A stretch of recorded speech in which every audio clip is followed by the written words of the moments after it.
Hello everyone and welcome back to my channel Edmond Mendaros, and for today's a quick tutorial guys, and I'm going to show you on how to fix YouTube metadata could not save video informations problem. So this is my experience today and the first time to encounter this problem while uploading my video. So I usually guys upload at least 3 video every day, and now I experience this meta problem, and then I'll show you how to fix it. So a quick informations about metadata on YouTube. This is the informations that is used to describe each video uploaded to the platform, include like title, your descriptions, channel name, and date uploaded.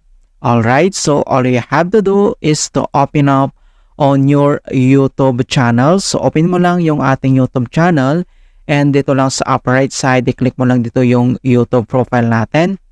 And next step, so i-click mo lang dito yung YouTube Studio. And dito sa ating channel dashboard, so i-click mo lang dito yung content. And then makikita mo na dito yung ating videos.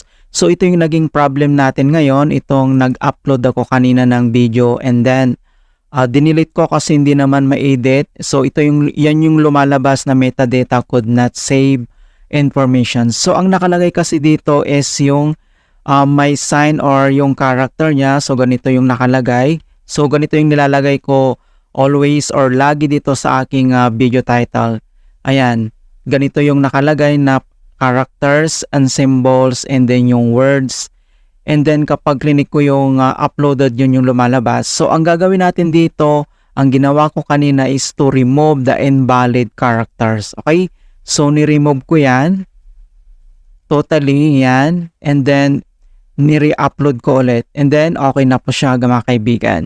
So yun pala, yung cause ng metadata minsan kapag nagkaroon tayo ng problem na ganon, is to remove the invalid characters on your video title or dito sa description mga kaibigan para ma-fix yung problem. And then i-click mo lang dito yung save. Alright, so ganun lang po kasimple mga kaibigan kung paano natin i-fix yung metadata problem could not be saved informations. Alright, so please don't forget to like this video and subscribe to my channel for more quality content. Thank you guys, and I'll see you in my next tutorial.